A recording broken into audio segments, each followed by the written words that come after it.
Today I'm going to show you how I make our wild rice slash brown rice and peas dish that I use the Instapot for. It's a really fast dish to throw together, and it's definitely one of our family staples that everybody loves. So let me show you how I throw this together. All right, so this is all we need. I use Lundberg wild rice blend in addition to some other just plain brown rice, just because this is expensive. So I kind of cut it in half cost-wise by using regular brown rice for the remainder of the rice I need.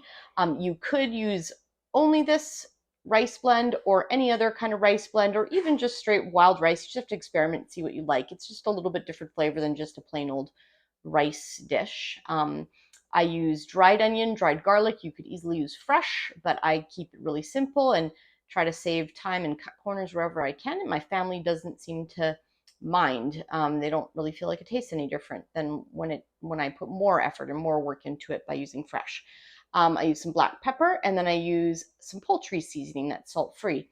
And then I also have a bag of frozen green peas. These are just the kind from Walmart, but any frozen peas or even canned peas or fresh peas would work just fine. So I have my 6-quart Instapot insert ready to go here. I've already measured out a cup of brown rice because that's stored downstairs for us. I buy it in 25-pound bulk bags and store it downstairs. And then I'm going to add another cup of this wild rice blend. So I'm looking at 2 cups total of rice. Just dump that in my pot. I almost never measure things, so I'm just throwing in a whole bunch of dried onion. It's probably the equivalent of at least 1 to 2 tablespoons. Probably about, I'd say 1 to 2 teaspoons of dried garlic.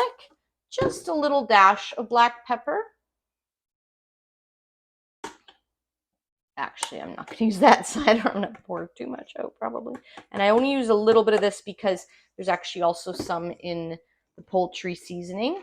And I measure this out because I do find like it matters how much you put in terms of what flavor your family will end up using or liking, sorry. My kids like flavor, but they don't love like super spicy stuff, whereas my husband could probably have like 5 teaspoons of this in the recipe and be really happy. So I only put 1 actually in this recipe, 1 teaspoon, because that's how my kids like it best. And then I also dumped in the frozen peas.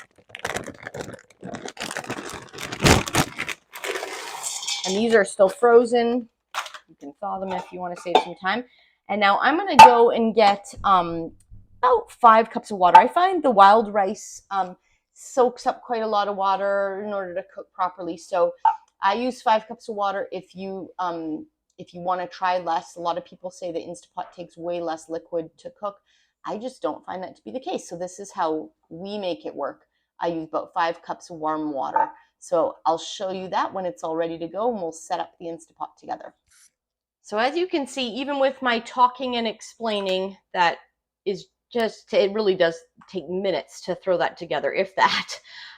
So I'm just going to show you how I use my Instapot to make my life so much easier.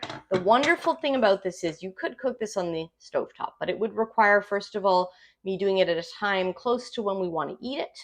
It would require me watching that as soon as it comes to a boil, I need to turn it down. It might boil over.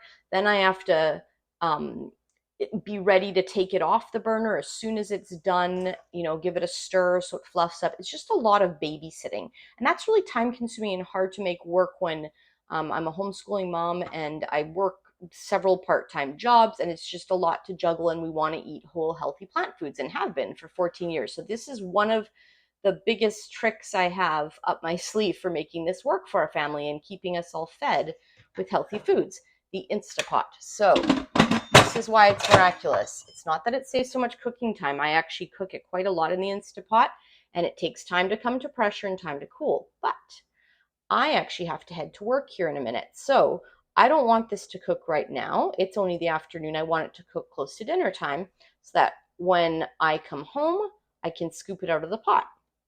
So what I'm going to do is hit pressure cook. That's almost all I ever do in the Instapot. I don't bother with any of these special settings. It's super easy. Just pressure cook. For me, this rice takes 25 minutes. Again, other people say it takes much less time in this pot. I don't find that to be the case. You can experiment. Now I hit delay start, and this is where the miracle lies. I'm going to set it to start 4 hours from now. This is the hours. Hit delay start again, and 20 minutes. Okay? Now I just leave it so it's set to cook for 25 minutes, and I've used the delay start function after I've selected the pressure cook time. It'll beep here in a second. Okay, so I've made sure my lid is locked to close. Okay, just turn it until you can't turn it anymore. And then you just make sure this is set on sealing, not venting. Sealing meaning it needs to seal and come to pressure. Okay, now I will leave this. It will cook when I've asked it to. So 4 hours and 20 minutes from now, it will start the cooking process. It will cook, then it will cool down, and I'll let it naturally pressure release. So when it comes to pressure, this thing will go up. There's like a metal thing in there. It'll come up completely flush with this.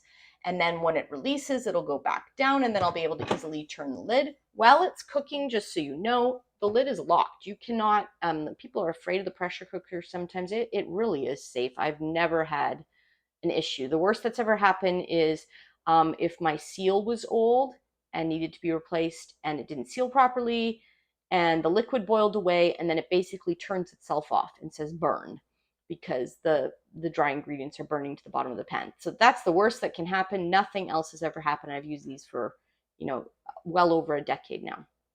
So I'll show you the finished product after it cooks and pressure releases and I get home from work to scoop it out.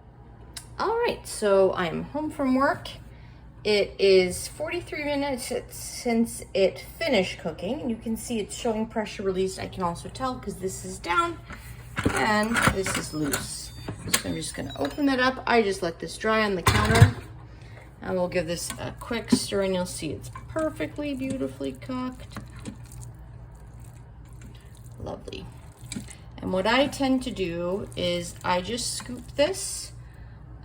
We are a help yourself kind of family, so we all eat when we're hungry pretty much. So a lot of times I put, I fill up about 4 or 5 containers, individual size servings like this. Unfortunately, my glass ones are all in the dishwasher. I do prefer glass, but these are my backups.